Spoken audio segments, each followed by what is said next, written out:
Hello, David Icke. Hello. Good to have you. Thank you for taking the time to share with us your new and latest discoveries. I know you've been investing a lot of your time in researching who's controlling us and what's happening in the world. You wrote apparently over 16 books, including your latest one that is called Human Race, Get Off Your Knees. So tell us about this latest book. What are you revealing in it? Well, I've been on a journey for 20 years now, actually almost exactly 20 years in the March just gone. And it's been a progression of following the clues. And what happened to me 20 years ago is that I went to a psychic because there was this feeling that when I was ever in a room alone, I wasn't alone. There was a presence there. And this went on for month after month after month, and eventually I went to see a psychic for the first time in my life to see if she would pick up what was I felt was going on around me, and she did, and I got this all these if you like messages through her at the time 20 years ago that I was going to go out on a world stage and reveal great secrets, and that they would put information, knowledge into my mind and lead me to knowledge, and all I had to do was follow the clues. And that is exactly what's happened. And so I started off in the early years following the clues that showed me, and I put this in a series of books, that the people that appear to be running the world, like presidents, prime ministers, etc., are not. They're frontmen, they're puppets, and there is a cabal, a network of secret societies and interbreeding families that go back to the ancient world that are actually behind world events, and they're pushing the world in a particular direction towards an Orwellian global fascist, quote, communist, because they're the same anyway, really, state. With total surveillance, total control, and the epitome of 1984, George Orwell's book. So that went on for a while, and then the next question, once I started to put all that together, was who's behind these bloodlines? Because it was very clear to me that this was not just something that was happening in the human realm. Because can you tell us just before moving forward, who are they that put that in your mind?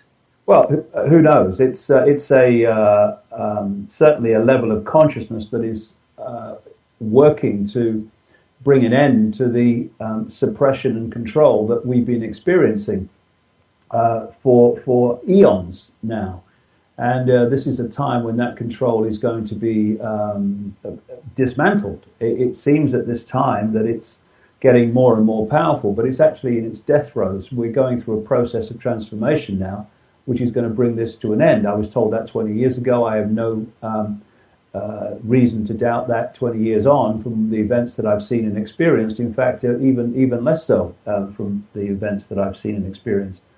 So the question for me then, this is towards the end of the 90s, I guess, was who is behind the control system? Because it was very clear that it was so coordinated and so synchronistic, and in the way that all these different subject areas and areas of society and life were coming together in terms of the control system in the most amazingly synchronistic way.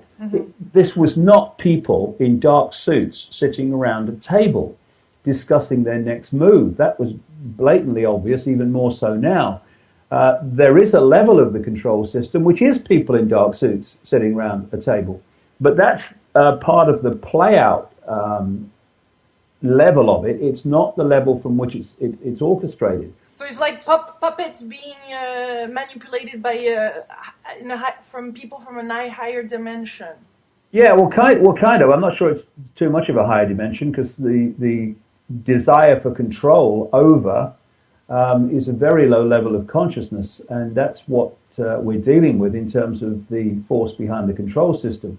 What they've done is put humanity, through the suppression of knowledge and the creation of ignorance. They've put humanity in a smaller box of awareness than they are in, and it's the equivalent to, if you like, in the land of the blind, the one-eyed man is king.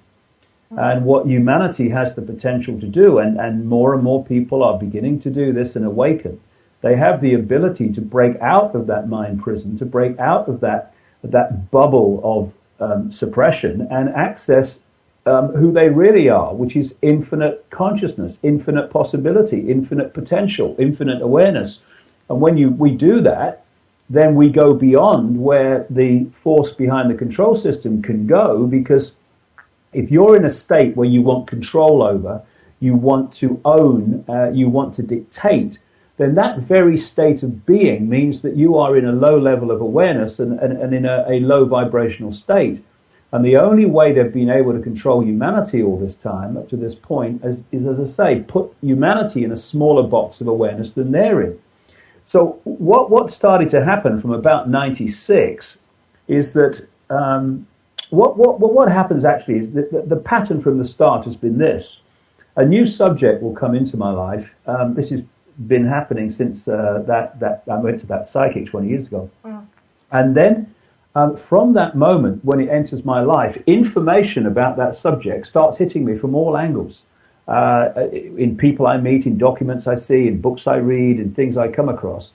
And this happened from about 96 when I was traveling around America.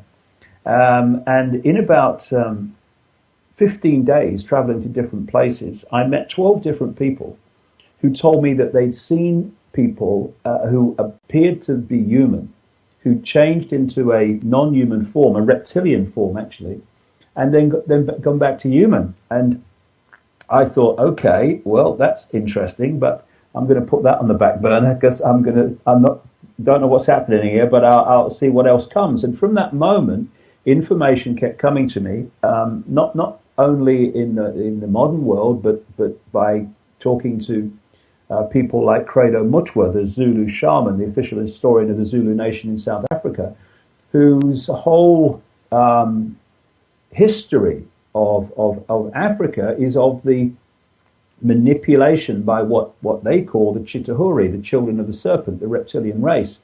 And I started to realize as I researched and followed the clues, which is what I do, that it's absolutely extraordinary how the serpent race and the serpent gods, if you like, are fundamental to religion and ancient religious beliefs all over the world.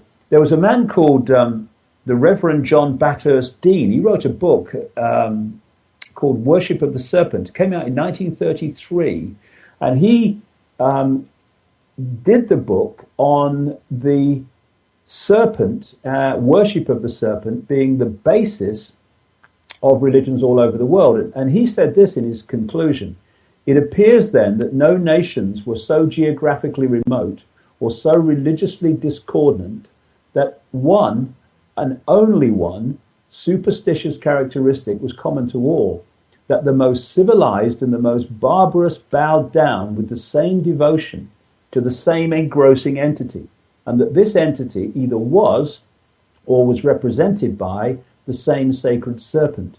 It appears also that in most, if not all, the civilized countries where this serpent was worshipped, some fable or tradition which involved his history, directly or indirectly, alluded to the fall of man in paradise. It's very, very significant, in which the serpent was concerned. What follows then, but that the most ancient account respecting the cause and nature of this seduction must be the one from which all the rest are derived, which represents the victorious serpent, victorious over man in a state of innocence and subduing his soul in a state of sin into the most abject veneration and adoration of himself. And they found funnily enough, in South Africa, in the area around the Kalahari Desert, where the San people live, they're better known as the Bushmen, and they found, evidence of serpent worship there 70,000 years ago. And so when I started putting this reptilian non-human race information together from all these different sources, ancient and modern. That was the next stage of where I was being led, of where the information was taking me. Which brings us round to this book, because... to the moon. Yeah, the moon. The next stage was, okay, where are these fellas? And where is the control system based in terms of where it's being originated? And I went through the same sequence that I've been through so many times when I was writing that book. I sat down in this chair that I'm sitting in now one morning to start writing that day, and I had it was almost like an energy field descended on me. I could feel it. The atmosphere in the room changed. And what came to me so powerfully was the moon is not real, in the sense that it's a construct, a hollowed out planetoid, a constructed control system in effect. And of course I'm sitting here and I'm thinking, whoa, where did that come from? What's all this about? And I just put a few keywords into NetFind, not expecting to find anything. A few words relating to the moon not being the heavenly body, if you like, that we were led to believe. And immediately, within seconds, I came across a book called Who Built the Moon? By two researchers a few years ago who wrote this book, pointing out all the anomalies, all the contradictions, all the things that shouldn't be about the moon, and concluding correctly, I would strongly suggest, that actually it's not what we think it is. It's a construct. So you're saying it's a spacecraft owned by extraterrestrial group that has been manipulating humanity? Yeah, I think I am certain from the information that's come my direction while I was writing this book that this reptilian race, in part, is not on the moon, it's inside the moon. Because it's funny that, I guess understandable, that when we're born into the world, we tend to accept how the world is when we consciously start to observe it. And of course, apart from a few days a month, every night up comes the moon, and you kind of accept it. Well, it's the moon, it's circling the earth, that's it. But when you start asking questions, as I started to as a result of what I've just described, you find that there are extraordinary anomalies relating to the moon. And first of all, science has no idea how it got there. They have a thing called the whack theory, and it's a theory and it doesn't stand up, where the Earth was hit by some Mars-type planet and a great chunk broke away and became the moon. When they couldn't make the physics of that stand up, they came up with a double whack theory, which is that the planet hit the Earth and then came back and hit it again. I mean, talk about desperate. So they are so bemused, really, about the moon and all its anomalies, and it was summed up by a guy called Erwin Shapiro from the Harvard Smithsonian Center for Astrophysics, who said the best explanation for the moon is observational error. The moon doesn't exist because it really shouldn't be there in the form that it is. As these writers of Who Built the Moon said, the moon is bigger than it should be, apparently older than it should be, and much lighter in mass than it should be. It occupies an unlikely orbit and is so extraordinary that all the existing explanations for its presence are fraught with difficulties, and none of them could be considered remotely watertight.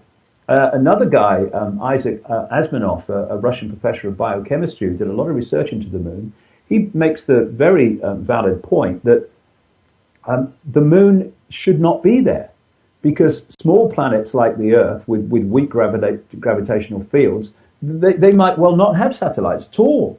Never mind, the moon. And he points out that if it does have a satellite, the Earth should have one perhaps 30 miles across. The moon is 2,160 miles across. I mean, it's just ridiculous. It shouldn't be there. And then you've got the evidence that the moon is overwhelmingly hollow, because what it seems to be is that this planetoid was massively hollowed out to create an inner world where they could, very much like the Death Star of Darth Vader in Star Wars, which of course was produced by a big-time insider called George Lucas.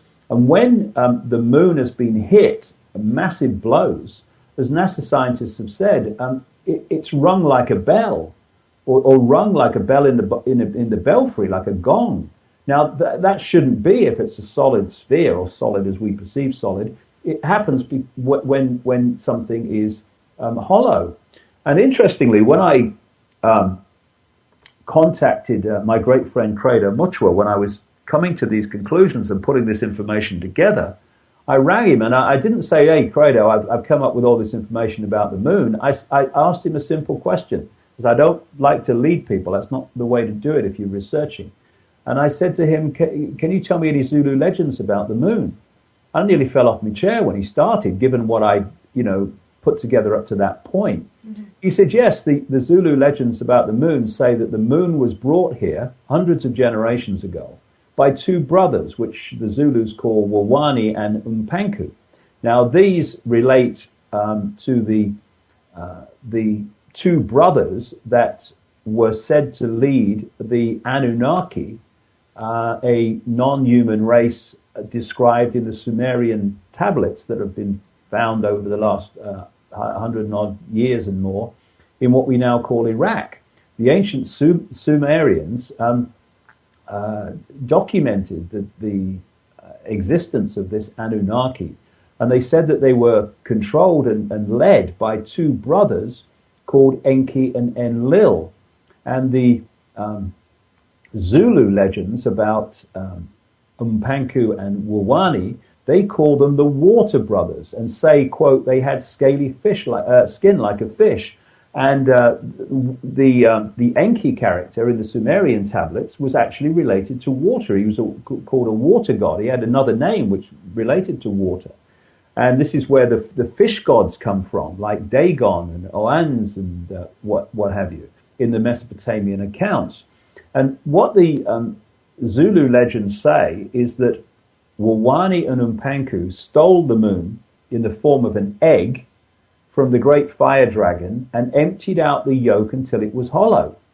They then rolled the moon across the sky to the earth and caused catastrophic events when it got here, cataclysmic events, because all these ancient accounts of great geological cataclysmic events, which the Bible calls the Great Flood, they talk about the earth turning over. Well, as the moon would have come in, the earth would have moved, because the earth is at current angle and axis in a large part because of the moon and the moon's influence.